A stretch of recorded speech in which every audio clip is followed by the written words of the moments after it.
There's the two goals right there on the screen. Again, what we're just trying to do is introduce you to some new opportunities, have you meet some of the folks who are making those opportunities available, and then just use our time to have a conversation with one another. Pose questions, give us our marching orders so we could go do our homework for you, or just identify some best practices that you all are seeing in your communities that you want to share with your peers. So that's how we're keeping score today, pretty casual. We're not trying to have a comprehensive discussion on all things funding, but as opportunities become available, we want to create these forums to share them with you. So that's the lay of the land for today. We have our goals established. We'll see how well we do by the end of the call. But without further ado, I would like to introduce our guests today. We are joined by a few representatives, but the lead presenter for the U.S. Department of Commerce is Joel Fruscione, who serves as the Director for the Office of External Affairs and Communications at the U.S. Department of Commerce. He is joined by his colleague, Brian Borlick, who serves as Director of Performance and National Programs and Trade Adjustment Assistance, also with the Department of Commerce. And I believe we have one or more additional DOC representatives. So we're very excited to have them both with us today to talk with us about this recent NOFO. For those of you who are not familiar with the Economic Development Administration, it is the primary federal agency that's focused on economic development, and they play a critical role in facilitating regional economic development efforts in communities all across the country. Today, they are specifically talking about $1.5 billion that's been made available through the CARES Act, and is really meant to help communities prevent, prepare for, and respond to the coronavirus. And you'll be hearing how workforce applications are now part of that particular program. So without further ado, I would like to welcome Joel and Brian to the discussion and to give them the stage so they can share with us this important funding opportunity and answer any questions that you may have. So Joel, if you're ready, the floor is yours.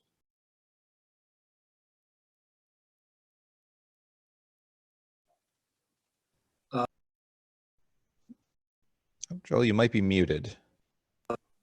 And Nikki, okay, I'm unmuted now, Nikki, right? Yep, we can hear you now. Okay, great. First of all, Jason, thank you very much for the kind introduction and for hosting us, the U.S. Economic Development Administration. We go by EDA. Nikki, thank you in advance for organizing this and running the show today. Good afternoon, everyone. We greatly appreciate the participation of everyone online. I'm not sure how many of you are out there, but I think we have more than 125 registered for this, so we're pleased with that. It's a pleasure to speak with the Chamber of Commerce, the Chamber Foundation, and really share some of what EDA is doing and who we are if you're not familiar with us. In all honesty, thank you for the hard work that you all do to ensure competitiveness of our businesses and communities across the country. And I can think of no better time in our nation's history where you can have more of an impact because of all that is going on around us. As Jason said, I'm pleased to be joined today with my colleague, Brian Borlick, who directs EDA's performance and national programs and trade adjustment assistance programs for us.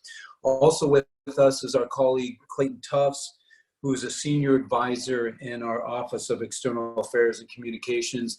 And we often joke that Clay has the best title in the building because a senior advisor, he gets all kinds of fun jobs that he can do. And it's kind of that role that he works across both EDA and with the Secretary's office for us.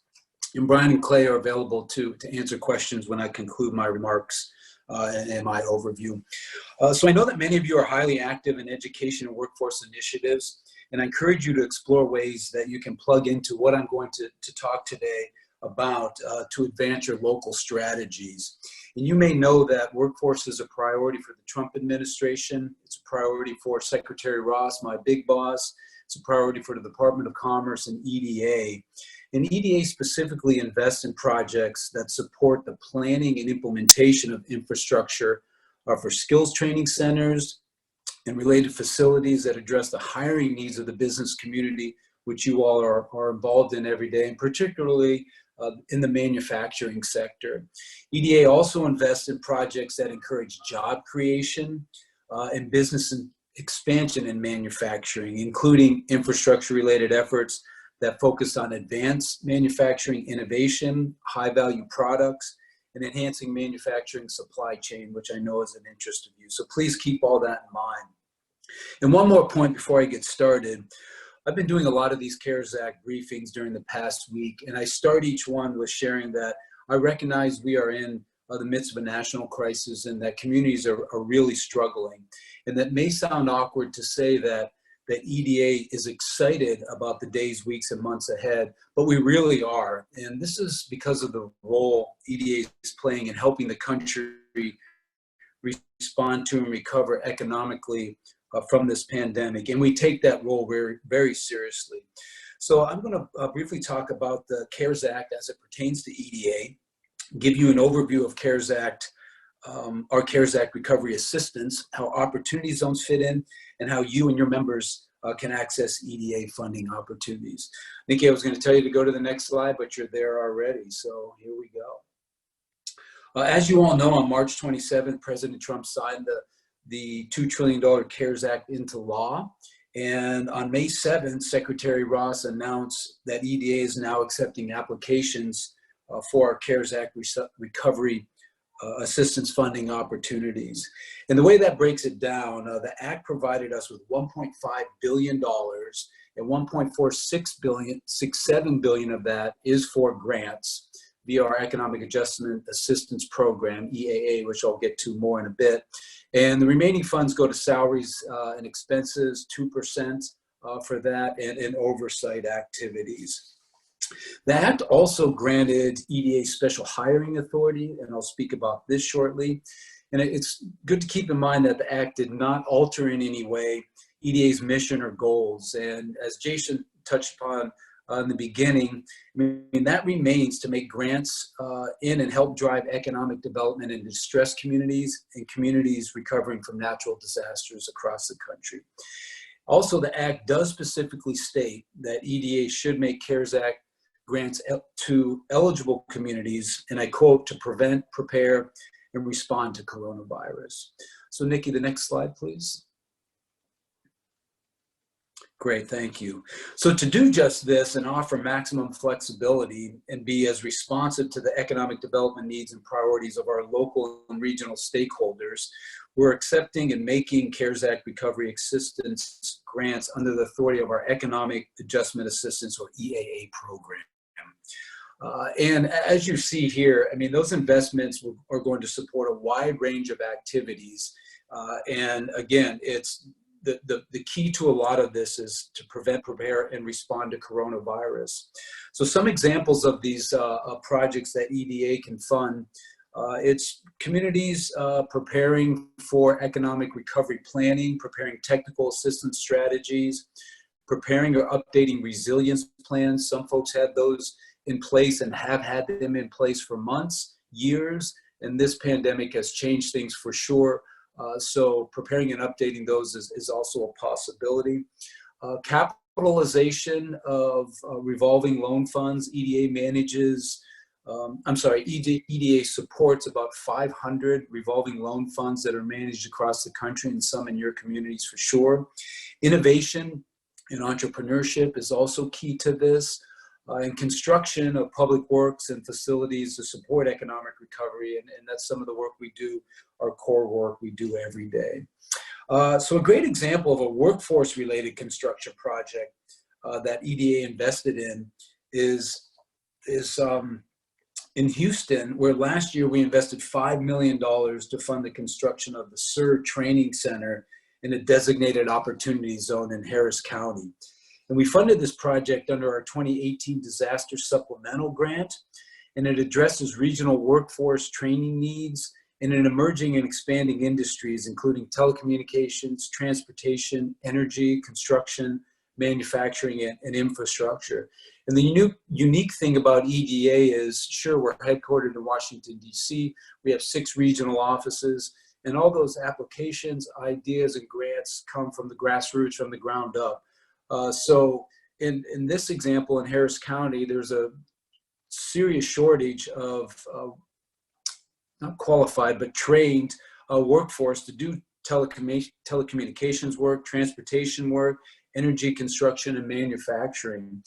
And so through this grant, which was again, let me see, $5 million, I mean, they've already begun supporting economic diversification, building resiliency from future natural disasters. And in this case, it was the Harvey that really damaged Houston, Texas, and some of the rest of the South, supporting private capital investments and creating jobs.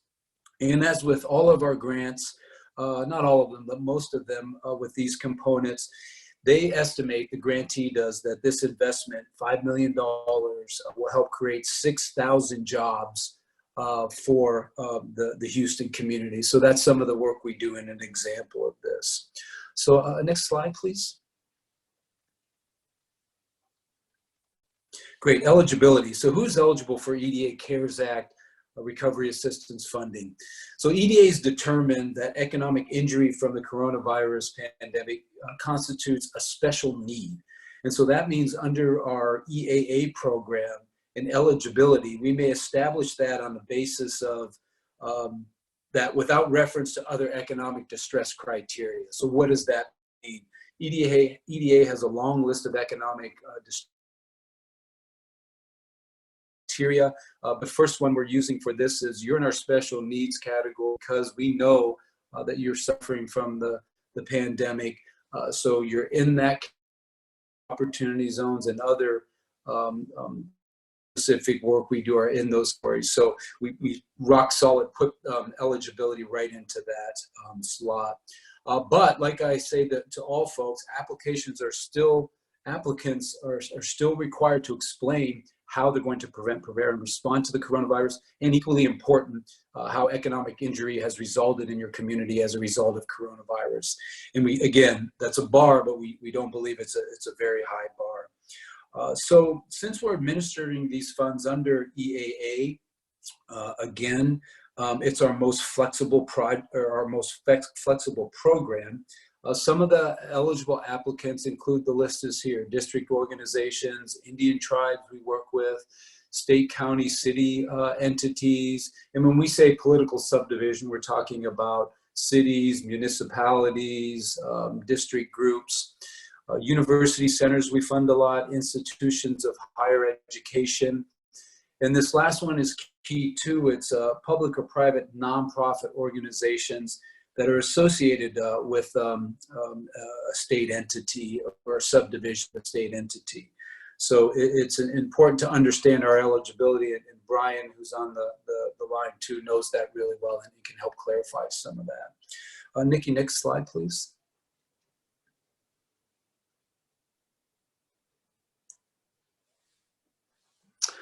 Thank you. So you may or may not be aware the Department of Commerce is a member of the White House Opportunity Revitalization Council. This was created by executive order by President Trump, and it lists 17 federal agencies, 14 departments, and 3 regional groups. And we've been doing a lot of work with them as part of the council for years now. One important thing to note, if you don't know who he is, Scott Turner is the executive director of the council. He is all in on this and a great champion for Opportunity Zones. Secretary Carson, the Secretary HUD, is the head of it. And again, our boss, Secretary Ross, is part of the council as well. And so per the council, they've done a lot of things to help communities work better with Opportunity Zones and help the federal government understand where they can bring assets to bear to this. And I'm sure this is the case in some of the communities that you work in. So per the council, EDA made several major policy changes regarding Opportunity Zones. And you see them listed there: investment priority, NOFO special needs category, and SEDS guideline. And I want to talk about those 3 real quickly. So investment priority, what EDA did was we put Opportunity Zones in our investment priorities. They're now 1 of 5. We also put them in our special needs category, as I said we have for the coronavirus pandemic. And what that means is if you are applying for a EDA grant in or near an Opportunity Zone, we're automatically going to consider that application. It doesn't mean we're going to fund it. There are other criteria you have to go through, but we're absolutely going to consider that because you're in or near an opportunity zone. And the CEDS is our Community Economic Development, Comprehensive Economic Development Strategy Guidelines. You may be aware of this. A lot of communities have these. They've had them around for a long, long time. And those are their guides, roadmaps, their planning documents for economic development in their community. And we added opportunity zones to our CEDS guidelines. We also created an online mapping tool. You can see it there with statsamerica.org/opportunity. And we did that with the Indiana Business School, and you can find opportunity zones and some information on there as well. Another thing I'd like to say is that, as it says here, since FY 2018, EDA's invested $443 million, and the number now is even gone up. It's up to 320 plus projects in or near opportunity zones. And the reason I mention this is, as with our core funding, EDA has annual appropriations from Congress. We've also received 2 disaster supplementals these past 2 years of $600 million each. So with those core funds and supplemental funds, we've used that to fund opportunity zone projects. And we absolutely expect our CARES Act recovery assistance funding to go to similar projects in or near opportunity zones. Nikki, next slide, please. Great. So EDA's, CARES Act hiring initiative. I haven't counted the words yet, and I need to, but they're pretty succinct in the CARES Act when it comes to EDA. And one thing Congress did provide us was special hiring authority. I mentioned this earlier. So we greatly appreciate this authority for a host of reasons. EDA is 210 strong across the country. But we identified, usually we're 300 million, and then with our supplemental disaster funding, we're about $1 billion a year operation. Now we add $1.5 billion onto that, and we know we need more staff to help us implement our CARES Act work. So we identified 80 critical positions that we need to fill across our 6 regional offices and headquarters in Washington, D.C., or remotely. This isn't my office you're seeing now. When we get back to work. And it's pretty informative and good to understand that President Trump has said this, Vice President Pence has said this, and so have others in the administration, that the fight against the coronavirus pandemic, it's not just a whole of government approach, but a whole of America approach. And we consider the Chamber of Commerce, stakeholders, partners with us, and we've taken this to heart and really want you to reach out to your networks. We encourage you to do that, to see if anybody is interested in joining our great team. And you can do that by going to eda.gov/careers. Nikki, next slide, which I believe is the last slide. Yes, so just another plug of a few websites of ours. And the first one is grants.gov, and that's going to have all the information that you need to apply for an EDA grant. The second is eda.gov/coronavirus, and that has all our information on our EDA, CARES Act recovery assistance, frequently asked questions, guidance, and the like. And again, as I mentioned, our website for careers, it's eda.gov/careers. So I'll stop there. Happy to answer any questions or clarify anything I said. Joel, thank you so much for your presentation. And we did get a question in the Q&A box. I'd ask all of our attendees to prepare your questions and feel free to pop them into the Q&A feature. Nikki is going to go through those and call out the ones that we're going to try to use our time to answer today, but we'll try to get answers to all of them. But Joel, I did want to execute my privilege as moderator to pose a couple questions of my own real quick for some fast responses. The first thing is eligibility.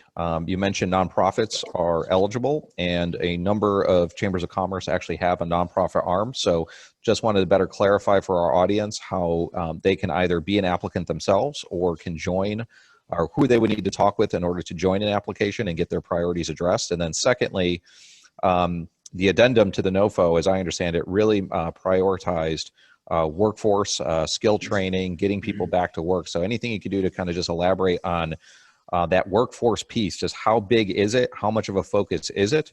Because that's going to be definitely top of mind for our folks. And then so the last question I had is, you mentioned your regional offices, and in the NOFO it actually breaks it down. So while there's 1.467 billion total, in the Atlanta regional office, it's 248 million.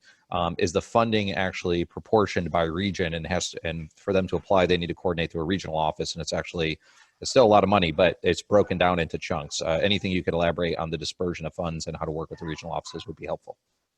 Sure, Jason. I'll start with the last one, and then Brian, who's our eligibility guru, he can talk about the first one, and then we can get to the second.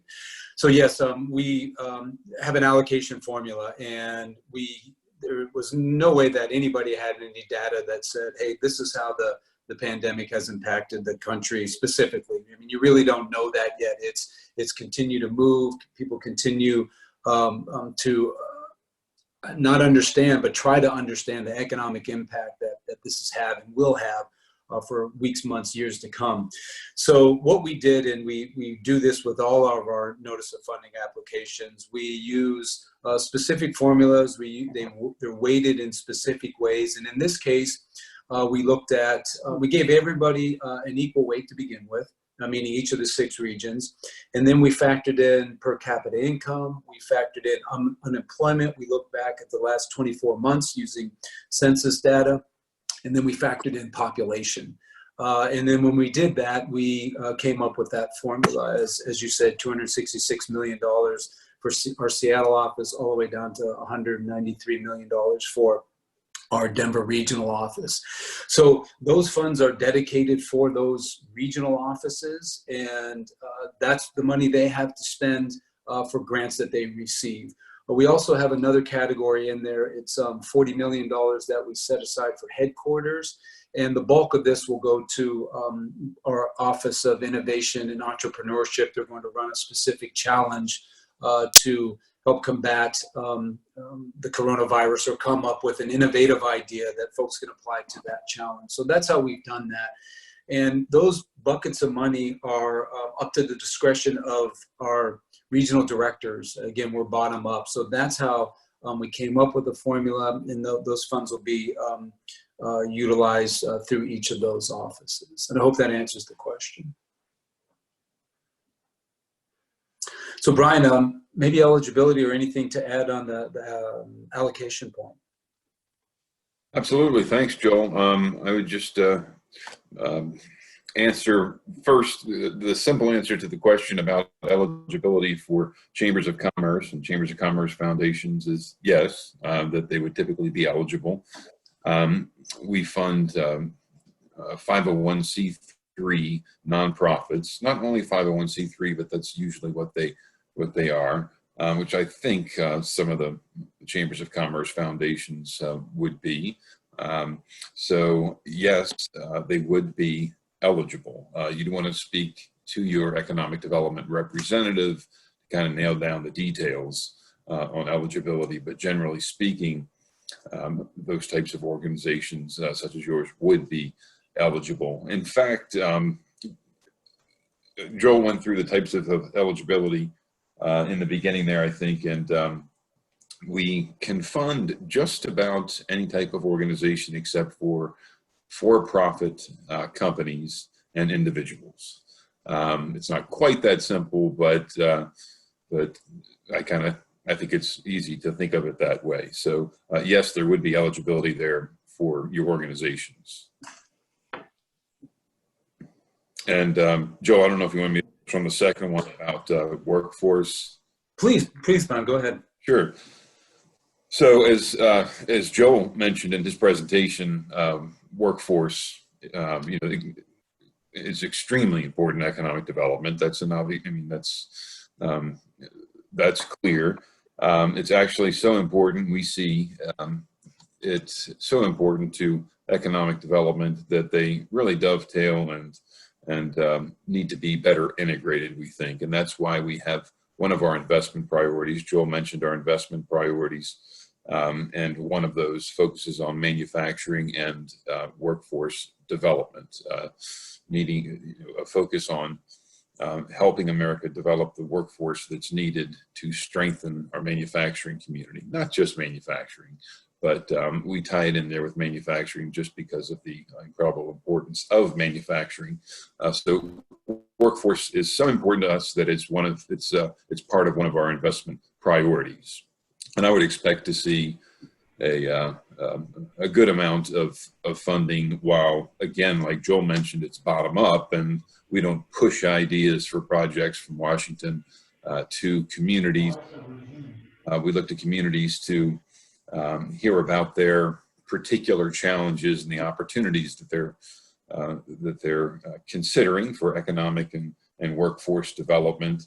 And I would expect to see quite a few workforce projects, whether it's workforce planning and strategic type of projects, or technical assistance to help with workforce development, or even, as Joel mentioned, some significant construction projects and infrastructure projects to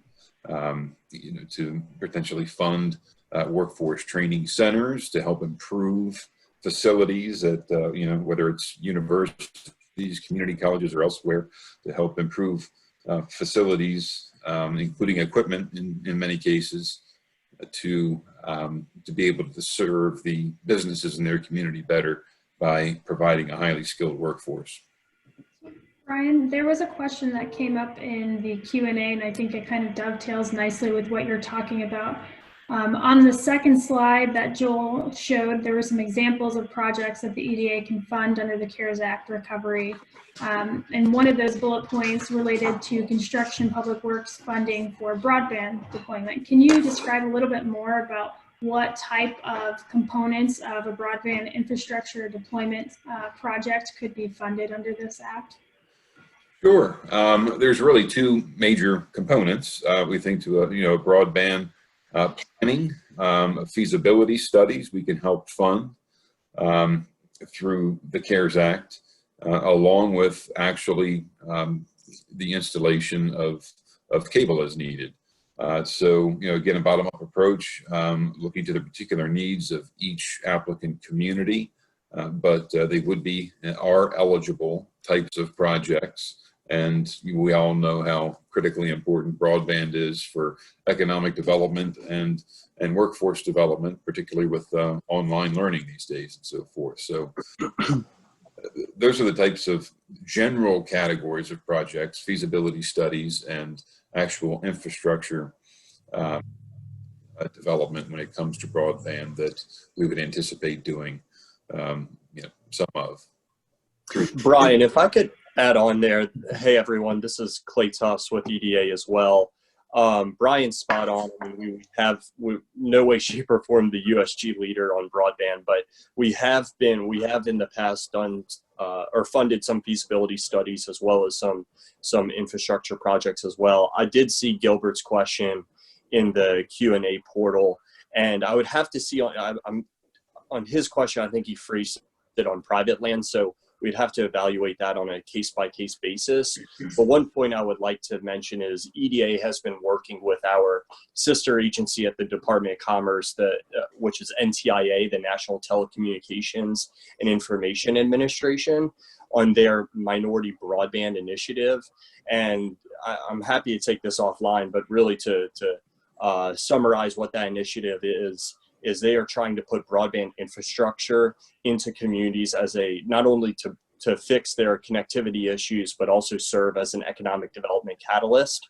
So we have been working with NTIA to help them with that initiative as well. And one other thing to add, thank you, Clay, and Clay's familiar with this. EDA made a grant. Was it last year or earlier this year? I don't quite recall. No, it was late last year. To the rail yards of Santa Fe, New Mexico, and it's a place where it's a film lot that fell into disrepair, and it really is a rail yard where they used to make steam engines, and part of that was laying fiber cable to bring broadband to that part of Albuquerque, and that was a big component of that grant, and we were really pleased to fund that. Thank you all for that. We did have another question. How can the EDA funding be used to ensure the success of underrepresented populations? Essentially, how is it addressing barriers to employment and success of at-risk individuals that may have some of what we call kind of those wraparound issues of lack of transportation, childcare, or low wages? Could you expand on that? We absolutely do, and I think that falls back on our opportunity zone work. And but even before that, EDA was created in 1965 by President Johnson, and the goal then was same as the goal is now. It's to drive economic development in distressed communities, and that's what we do day in and day out. When it comes to opportunity zones, we absolutely are the tip of the iceberg at the Department of Commerce. That $443 million that I mentioned that we've invested in over 320 projects are in opportunity zones, some of the most distressed communities in the country. As far as transportation is concerned, we were in Cleveland last year, and the Cleveland State University is a university center that EDA funds. And they did a study that said, okay, here's an opportunity zone out here, but there's no bus stop there. So people that live there, the bus goes by them every day. How do they get to work? How do they get to the grocery store? So they did that study and used it, and it was a fantastic study. Other cities can look at that model and say, when you're talking about distressed communities, there's so many things to take into consideration. Transportation, daycare, getting to work, getting to a grocery store if you live in a food desert. So we're very mindful of that, and our regional offices and our economic development representatives are constantly getting applications for projects in opportunity zones. And it's something that, again, like I said, that we absolutely expect our CARES Act funding to continue to fund. Great, thank you. We had another question about project likelihood of being funded if it's not in an opportunity zone. So is there a priority or preference for projects that are in opportunity zones versus those that aren't? And basing off of priorities as well, there was a question about priorities for certificates or job placement for health professionals. So are there industries that you're looking at as well? Sure, and by no means, I mean, we're not a one-trick pony with opportunity zones. That's part of our portfolio. All of the eligible entities that we've talked about, that Brian talked about a little deeper. I mean, every eligible entity can and should apply for our CARES Act funding. It's not just limited to opportunity zones at all. That's just one component. And Brian, maybe you could take the second part of Nikki's question. Sure.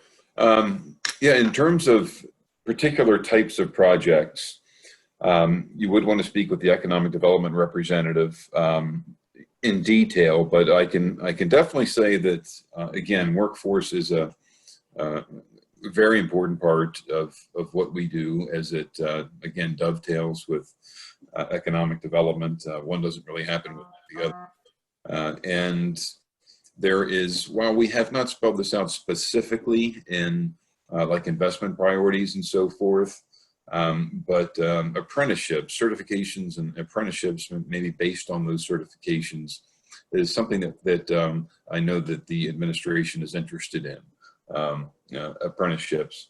So again, the the particulars of a project you'd want to speak with our regional offices, but that is something, depending on exactly what you'd be doing, that is something that could be eligible for sure.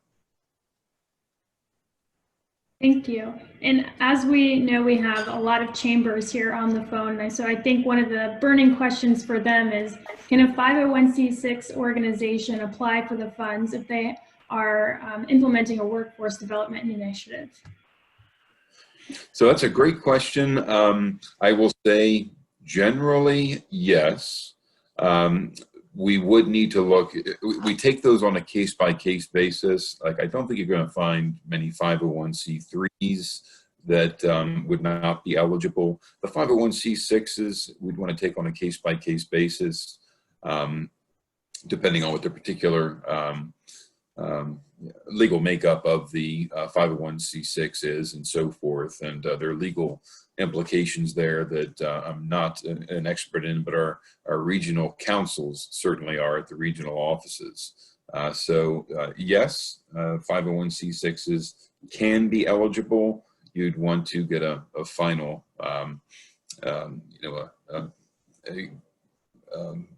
definite answer on that in talking with our regional offices.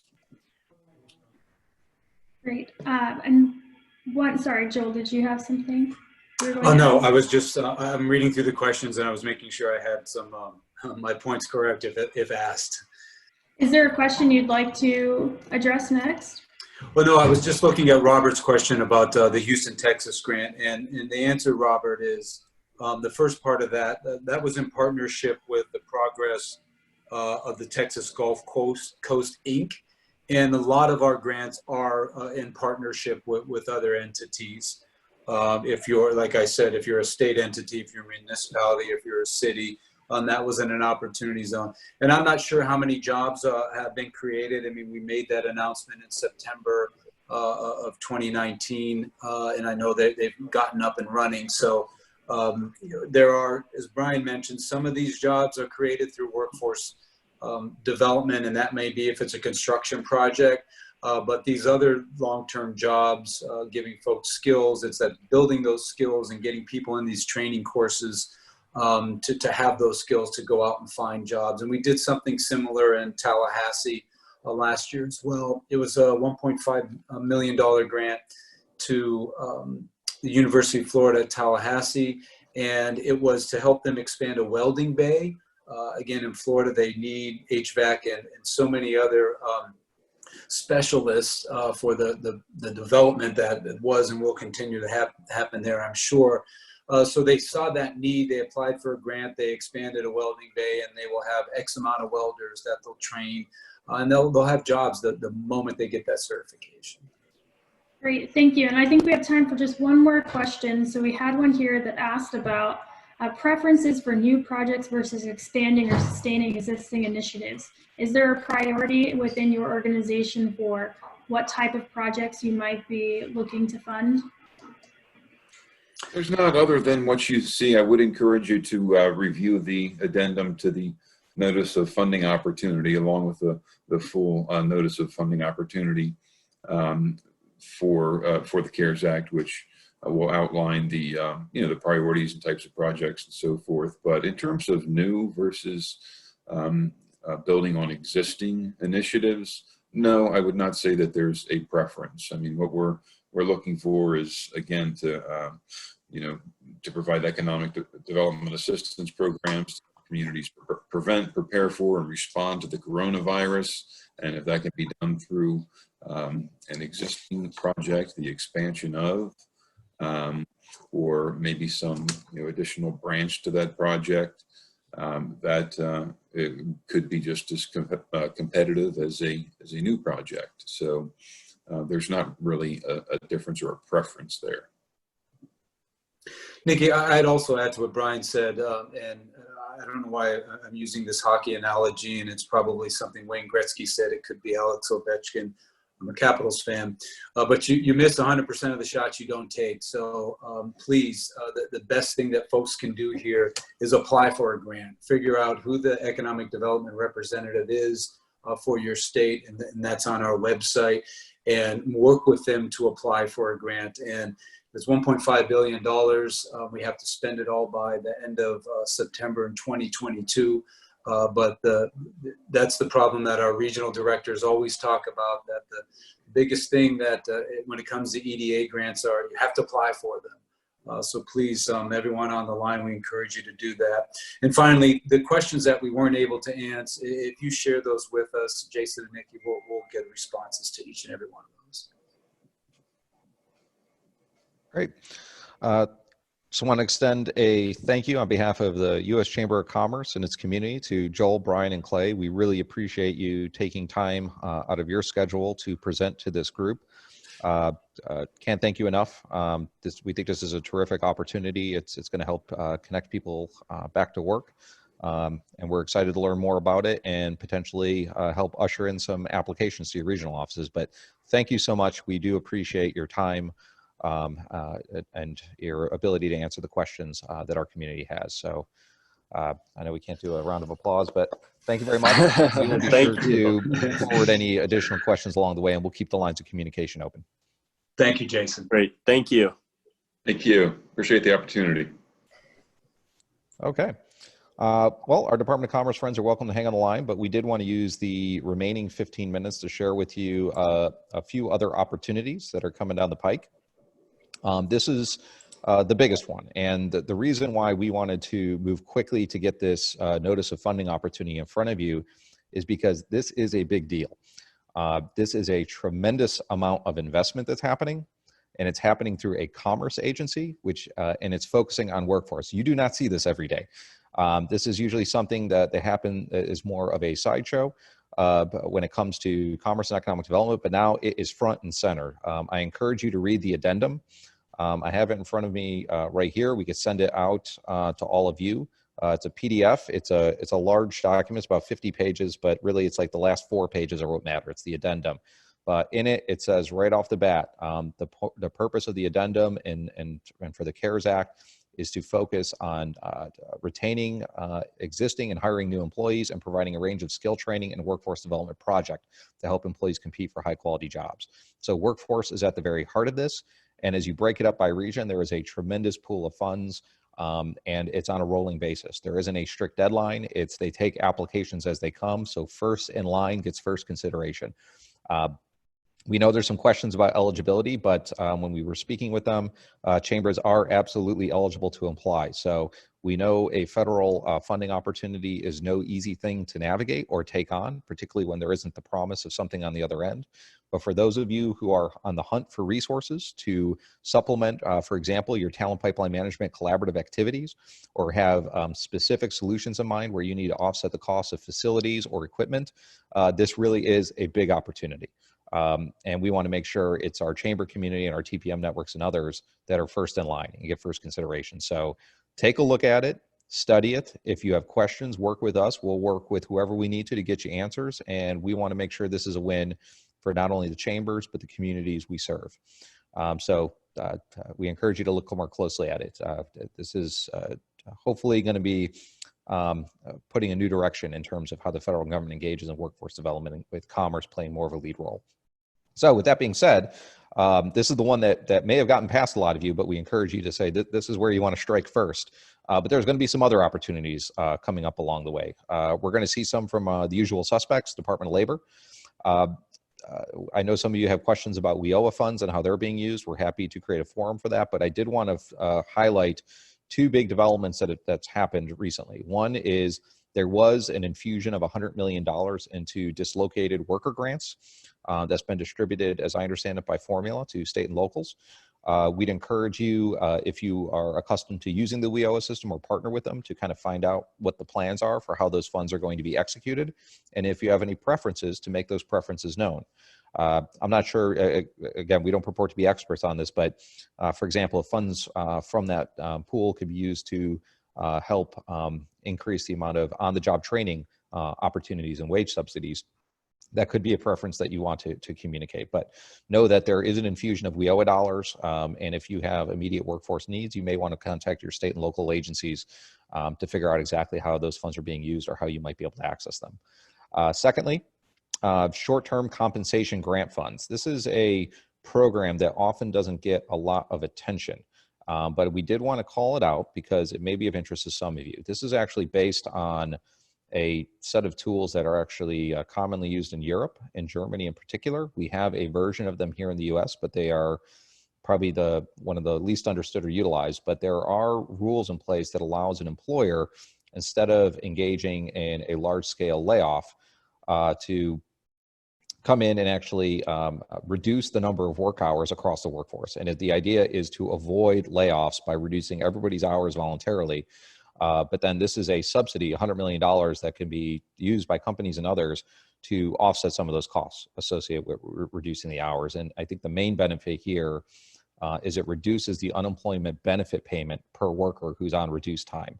So if you're trying to save workers a little extra money who are trying to help their peers out, by avoiding a mass layoff. This is a great way to make sure more dollars are going into their pocket as they weather this storm. It's a temporary measure to kind of weather a storm and avoid layoffs and unemployment by keeping people in the workforce under reduced hours, but getting some benefits they otherwise would not have available. So if that kind of strategy is of interest to you, an announcement came out recently, and there's going to be an opportunity to go out and secure those resources.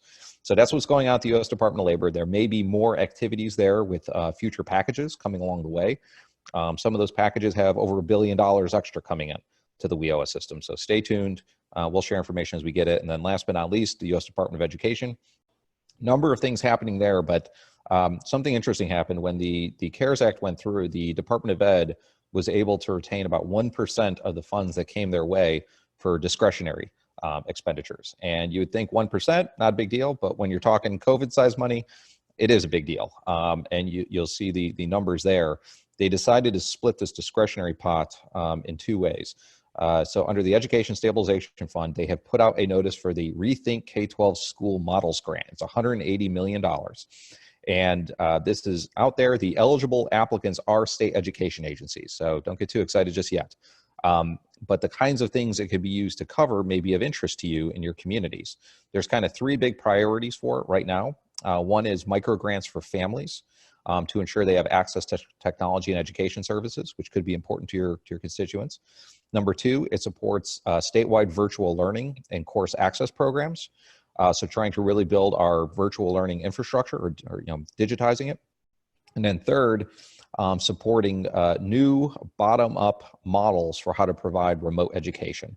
And this is where they're really trying to get more in the R&D space. They're welcoming really out-of-the-box thinking for how to scale up and promote new remote education models. So again, states have to be the ones to apply, but if you're interested in this idea of how do we do better, more remote and virtual learning and make sure people have access, families have access to technologies to take advantage of those opportunities, this is out there. And if you have an opinion on it as a member of the business community, go make your opinion known as these applications are being assembled. The second one under the U.S. Department of Ed is arguably the more interesting one. And this is called the Reimagining Workforce Preparation Grants. We do not have information about this just yet. They put out very little teaser information, but the interesting thing here is in the teaser, they said state education agencies are not the only applicant. They would invite applications from economic development agencies, from workforce agencies, and others. It remains to be seen who the and others are, but they are clearly trying to change how they do business over there when it comes to this pot of $127.5 million. And they're trying to make it more widely available for a wide variety of post-secondary education and training programs. So I think you're going to see a very different program that the Department of Ed has run before, but they are still stuck in internal deliberations of just how far they can stretch and make this available. So we're putting our opinion in over there. We're letting them know that our community is ready and willing to take advantage of this opportunity and has a lot of good ideas about how to support workforce training and to do it in a new way. So once that more information comes out about that funding opportunity, we'll be sure to share it with you. And in fact, we've already made overtures to have representatives from the U.S. Department of Ed present to you, much like the U.S. Department of Commerce has just recently presented. So this is not meant to be exhaustive or comprehensive, and we are by no means are experts on any of these areas, but we at least wanted to kind of put this out there to say, if you're looking for resources, here's a short list of stuff that's newly available, some more specific than others, some that's still on the way. We'll find out more details later.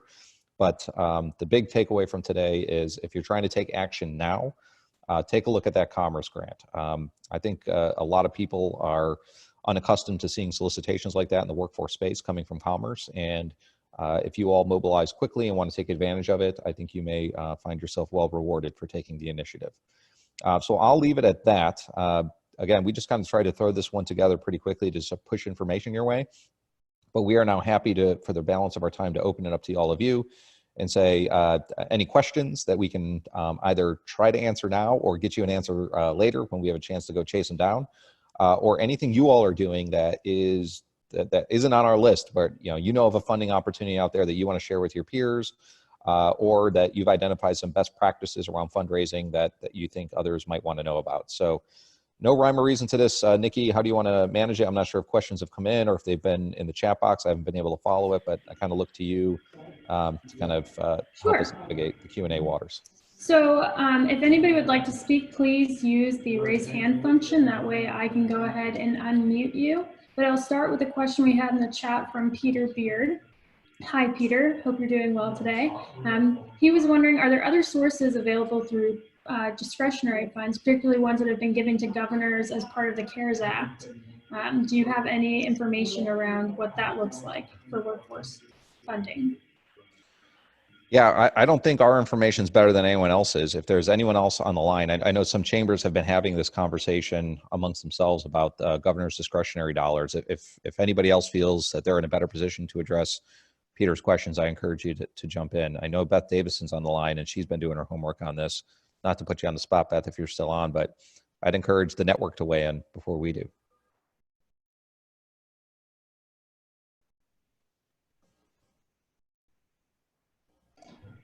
Jamie, did you have something to say? I see you're unmuted. I was just going to mention that we've heard reference of this in Idaho and Montana, of being able to have state chambers of commerce receive some of the relief funds, and we can provide those examples to folks as part of the follow-up. I don't know the examples at length, but I have heard that from the state chamber piece. Yeah, we could try to get more information about that. It seems like there has been at least a small amount of resources that have flowed to governor's offices that were pretty flexible, and some have chosen to work with chambers, others have not. I think the best thing is contact your governor's office. Ask them for details about the funding received and their plans for it. And what I've often found, particularly as someone who's worked in a governor's office before, you know, the squeaky wheel tends to get the grease. Go in there and help set the priorities early and often. So contact them, find out more. But I think more importantly, in any future packages that come along the way, there is definitely discussion about support for states. So you might see a large infusion of funds into states. It remains to be seen what they can be used for. And there's quite a bit of debate, as you can imagine, on the Hill regarding that. But you may see governors having even more discretionary dollars. So even if decisions have been made now with resources that are currently available, it doesn't mean decisions have been made about future resources that may become available. So it's still worth having those conversations and setting the priorities. It looks like Peter has raised his hand, so I'll go ahead and let him speak. Peter, you should be able to unmute yourself. Yeah, and Jason, the reason I asked the question was I was talking to our Commissioner for Higher Education, and he was going to try to go after funding from the governor's set aside to do some short-term kind of certificate training to help people get into kind of out of unemployment and into good jobs, and kind of thinking about who had some college, no degree, and using those resources. So there was some set aside that the governor had within the CARES Act that they, you know, some of the agencies were eyeing. That's a good point. Even if we do end up seeing a large infusion of WIOA dollars, governors are going to still probably have access to that discretionary fund, and that's going to be sizable.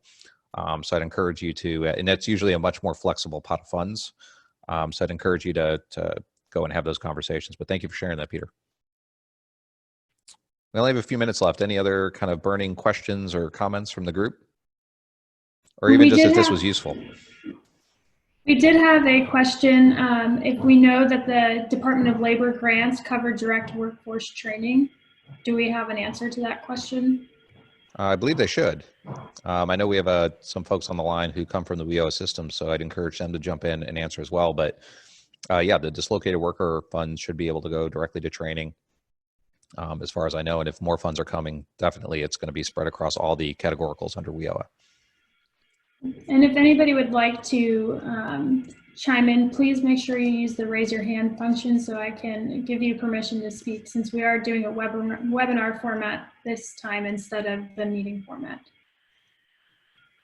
Cindy Lehman saying correct about WIOA dislocated funds. Thank you for that.